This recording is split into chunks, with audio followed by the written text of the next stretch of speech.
तो चलिए शुरू करते हैं प्रश्नावली 1.2 समुच्चय कक्षा 11 एनसीईआरटी सिलेबस से बना रहे हैं। ठीक है, ये आपका 1.2 है।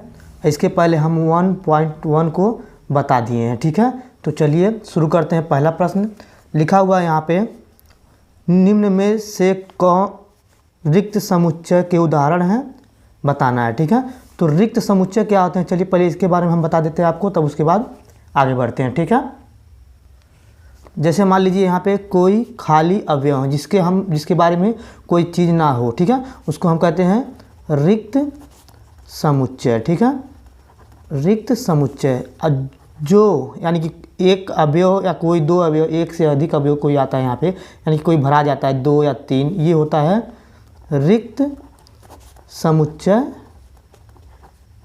रिक्त समुच्चय नहीं होता है। ठीक है, नहीं होता। समझ में आ रहा होगा।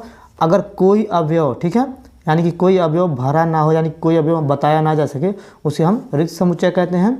और जो मतलब एक अवयव या दो अवयव हो, उसे हम रिक्त समुच्चय नहीं कहते हैं। ठीक है, तो आशा करता हूँ ये रिक्त समुच्चय और रिक्त समुच्चय नहीं है, पता चल गया होगा आप लोगों को। ठीक है, चलिए वीडियो आगे बढ़ाते हैं।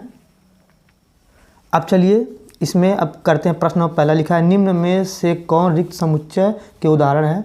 ठीक है, तो हम जैसे जैसे बताते जाएंगे आपको रिक्त समुच्चय कौन है, रिक्त समुच्चय कौन नहीं है, सब पता चलता जाएगा। ठीक है, तो इसमें पहला नंबर लिखा हुआ है, दो से भाज्य विषम प्राकृतिक संख्याओं का समुच्चय। दो से भाज्य यानी कि थोड़ा सा हल करके बता देते हैं। जैसे मान लीजिए दो से भाज्य कौन क्या होता है, 2, 4, 6, 8, ये 2 से भाज्य। लिखते हैं विषम प्राकृतिक संख्या, यानी कि 1, 3, 5 डाटा, यानी कि ये बढ़ता जाएगा। ठीक है, अब क्या हुआ, ये 2 से आभास संख्या और प्राकृतिक संख्या, क्या इसमें ये मिल रहा है, नहीं मिल रहा है ना, तो ये क्या हुआ, ये खाली है, यानी कि ये क्या है, रिक्त समुच्चय है। ठीक है, आ रहा समझ में। अब इसके आगे बढ़ते हैं।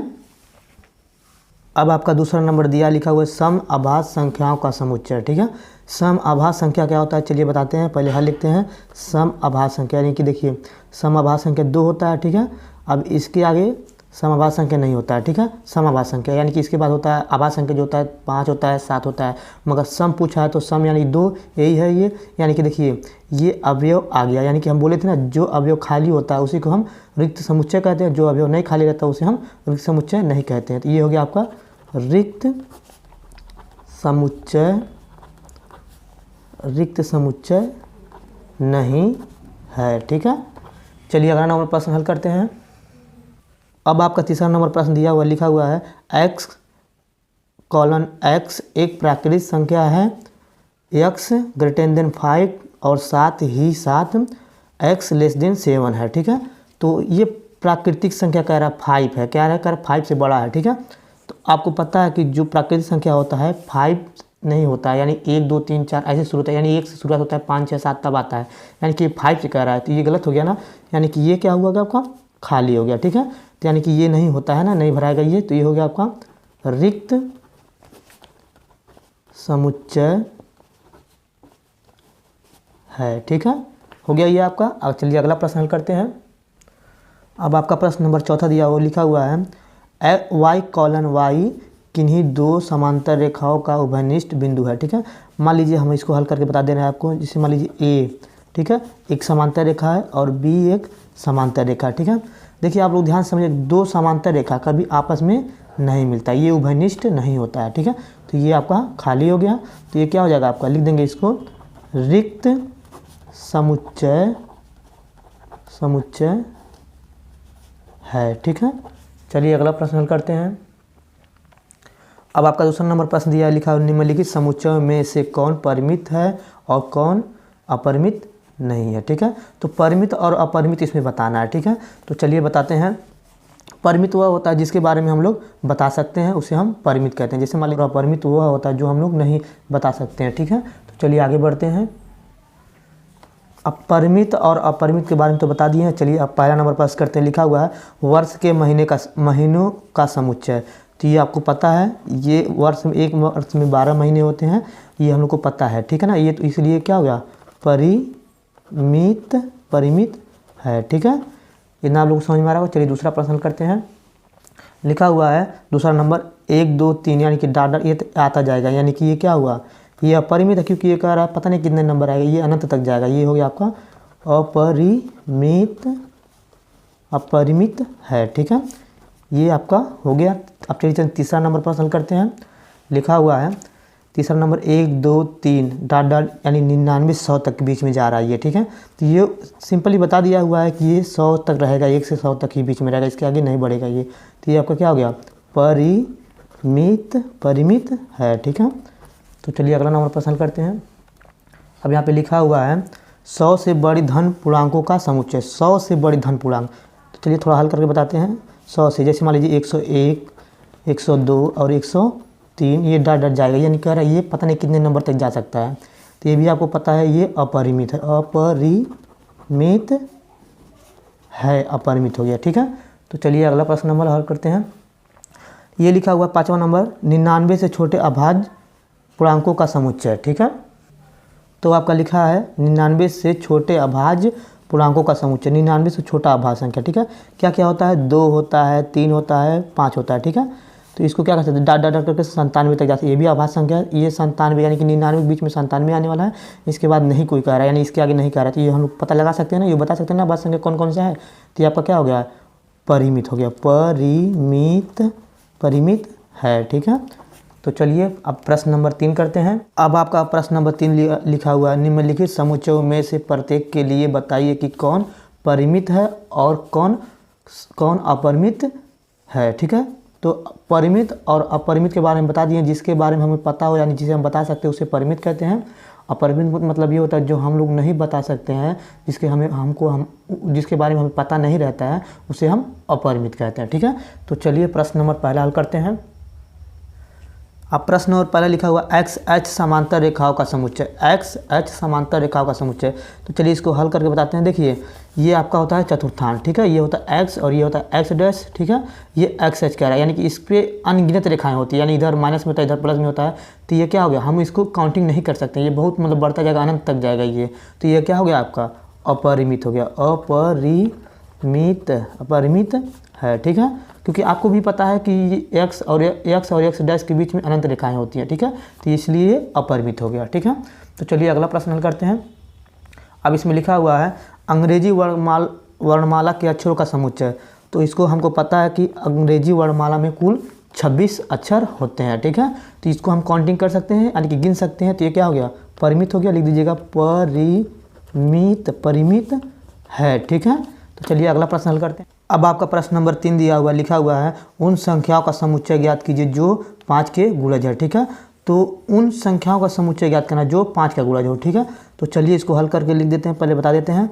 जैसे देखिए 5 10 15 20 डाट डाट डाट ये बढ़ता जाएगा, 5 के गुणज पता नहीं, ये अनंत तक होता है, कहाँ तक होता है, अनंत तक होता है, ठीक है। तो ये क्या हो गया, लग रहा है इसको हम काउंटिंग नहीं कर सकते, यानी आगे बढ़ता जाएगा, यानी कि ये 5 का गुणज बढ़ता जाएगा, ठीक है, अनंत तक। यानी कि जो मतलब हम लोग इसको बता नहीं सकते कहाँ तक ये जाएगा, ठीक है।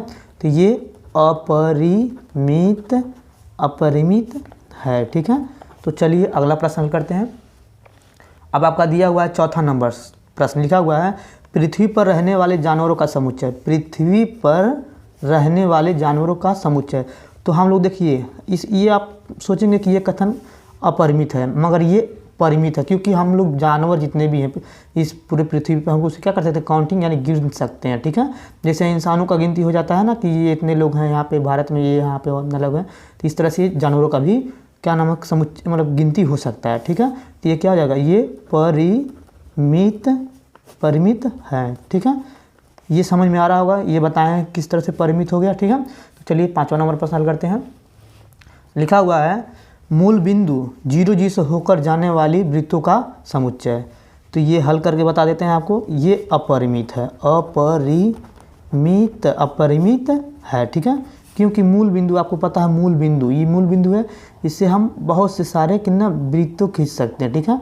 पता नहीं कितने वृत्त खींच सकते हैं, यहाँ से भी खींच सकते हैं, यहाँ से भी खींच सकते हैं, क्या हो गया, ये अपरिमित है, यानी कि अनंत वृत्त खींच सकते हैं, ठीक है। ये तो अपरिमित हो गया। तो चलिए चौथा नंबर प्रश्न हल करते हैं।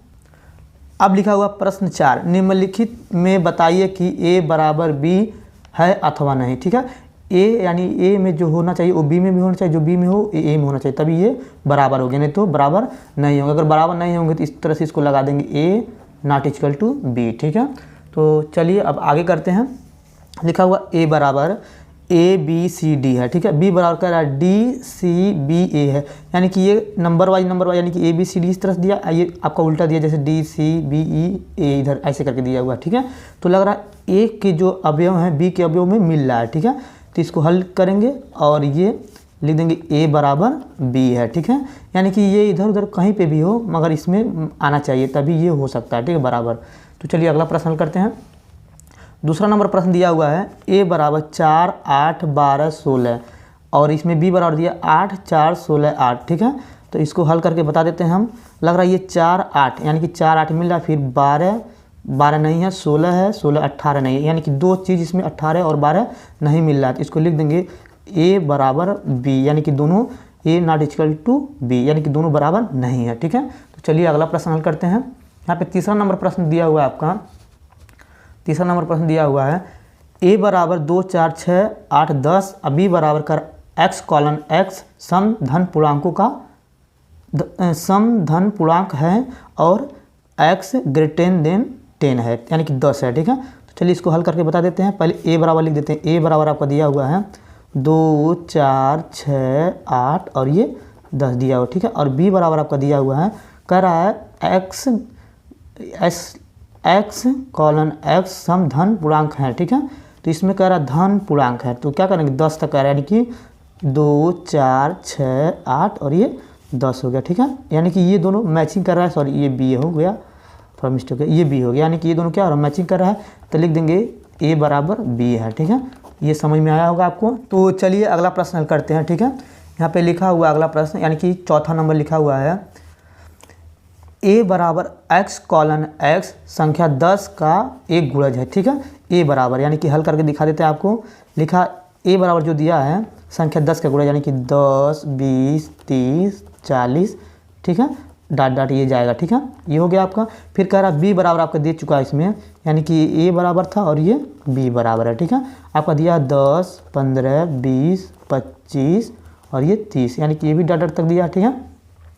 कह रहा ए जो था 10 का गुणज था और बी आपका भी 10 का गुणज होना चाहिए। अगर 10 का गुणा हो तभी बराबर होगा और 10 का गुणज नहीं होगा तो बराबर नहीं होगा, यानी कि 10 20 30 40 है, यहाँ पे 10 15 20, यानी कि इसमें 10 का गुणज है, इसमें 5 का गुणज है, यानी ए और बी दोनों क्या है लग रहा बराबर नहीं है। तो लिखेंगे ए बराबर बी नॉट इक्वल टू, यानी कि ए और बी बराबर नहीं है, ठीक है। तो चलिए अगला प्रश्न हल करते हैं। अब आपका 5वां नंबर प्रश्न हल करते हैं। लिखा हुआ है क्या निम्नलिखित समुच्चय युग्म समान है, कारण सहित बताइए, ठीक है। आपका यहाँ पे कह रहा है कारण साथ बताना है और कह रहा है जो ये दिया हुआ ए और बी दोनों क्या है समान है या नहीं है। यानी समान मतलब जानते हैं आपका, जो समान मतलब ये होता है जो दोनों बराबर हो तो उसे हम समान कहते हैं, अगर जो बराबर नहीं हो तो उसे ऐसे इक्वल टू करके काट देते हैं, यानी समान नहीं है, ठीक है। तो ए बराबर तो दे दिया, हम बी को हल करते हैं। यानी कि बी बराबर लिखेंगे समीकरण जो दिया x square plus 5x plus 6 बराबर 0, ठीक है। तो एक हल है, यही हल करना है इसको, तो हल कर लेते हैं। अब इसको क्या कहते हैं गुणा करने पर 6 जोड़ने पर 5 लिख देंगे एक्स स्क्वायर प्लस 3 प्लस 2, यानी कि 3 में 2 से गुणा करेंगे तो 6 हो जाएगा और 3 और 2 को जोड़ेंगे तो 5 आ जाएगा। तो गुणनखंड आप पढ़े होंगे तो आप लोग को समझ में आ रहा होगा, 10th में 9th में पढ़ाया जाता है, ठीक है। तो यहाँ पे एक्स यहाँ पे लिख देंगे प्लस 6 बराबर 0। अब इसको लिखेंगे x square plus 3x plus 2x plus 6, ठीक है। इसमें क्या कॉमन है एक्स कॉमन है, एक्स प्लस 3 बचेगा और यहाँ पे 2 कॉमन ले लेंगे, आप बचेगा आपका एक्स प्लस 3 बचेगा, ठीक है, बराबर 0, ठीक। इसको ये और ये में लिख लेंगे यानी कि एक्स प्लस 2 और इसको लिख लेंगे एक्स प्लस 3 बराबर 0, ठीक है।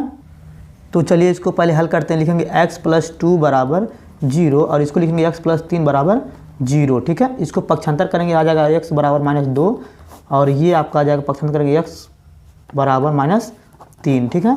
तो आपको लग रहा होगा कि ये x बराबर -2 है और ये आपका x बराबर -3 दिया हुआ है, तो लग रहा है ये दोनों नहीं मिल रहा। देख लीजिए यहाँ पे x यहाँ 2 है, यहाँ पे 3 है, यानी कि दोनों ये नहीं मिल रहा है, यानी कि -2 आ गया यहाँ पे और यहाँ पे -3 आ गया, यहाँ पे 2 दिया यहाँ पे 3 दिया, यानी कि दोनों समान नहीं है। अब लिखेंगे इसको a बराबर नॉट इक्वल टू बी, ठीक है, क्योंकि दोनों समान नहीं था, ठीक है, इसलिए इसको ऐसे कर दिए। तो ये आपका हल हो गया। तो चलिए अगला प्रश्न हल करते हैं। अब आपका प्रश्न नंबर 6 दिया हुआ, लिखा नीचे दिए गए समुच्चयों में से समान समुच्चय का चयन कीजिए। यानी कि हमको बताना कि कौन समान है, कौन, बस समान का बताना है, असमान का नहीं बताना। ठीक है, तो चलिए आगे बढ़ते हैं। ठीक है, प्रश्न आपको हमको दिखा देते हैं। यहाँ पे लिखा हुआ है, ध्यान समझिएगा, लिखा हुआ a बराबर 2 4 8 12 है। अब b बराबर आपका दिया 1 2 3 4 है। फिर c बराबर आपका ये दिया है 4 8 12 14। और d बराबर दिया है 3 1 4 2 दिया है। और e बराबर दिया -1 और 1 दिया है। और f बराबर दिया है 0 और a दिया है। और g बराबर दिया 1 और -1 दिया है। ठीक है, तो चलिए देखते हैं इसका कहीं मिलता है a बराबर आपका देखिए 2 4 6 2 4 8 12 कहीं मिलता है, तो ये आपका नहीं मिल रहा। ठीक है, अब b बराबर देखते हैं, लिखा 1 2 3 4, तो लग रहा है ये डी में मिल रहा है। देखिए ई 1 2 3 4 है, यहाँ लिखा 3 1 4 2। ये नंबर चाहे सीधा हो चाहे इधर उधर दिया अगर रहे उसमें तो ये सही, यानी दोनों बराबर है। तो लिखेंगे बी बराबर डी है। ठीक है, ये हो गया आपका। फिर लिखेंगे अगला नंबर देखते हैं, यानी कि सी नहीं मिल रहा है कहीं पे, 4 8 12 14 कहीं पे भी नहीं है इसमें, तो क्या करेंगे, फिर देखेंगे ई बराबर -1 और ये 1 दिया है, तो एफ में भी नहीं, जी में है, यानी कि लिखेंगे ई बराबर जी है, यानी कि ये दोनों आपका मिल रहा है और सब नहीं मिल रहा। ठीक है, तो ये आपका आंसर हो गया। अब अगले में आपका 1.3 बताया जाएगा। अगर ये वीडियो आपको अच्छा लगा हो तो लाइक कर दीजिए और कमेंट में बताइएगा ज़रूर कि कैसा है मेरा समझाने का तरीका। ठीक है, तो चलिए धन्यवाद।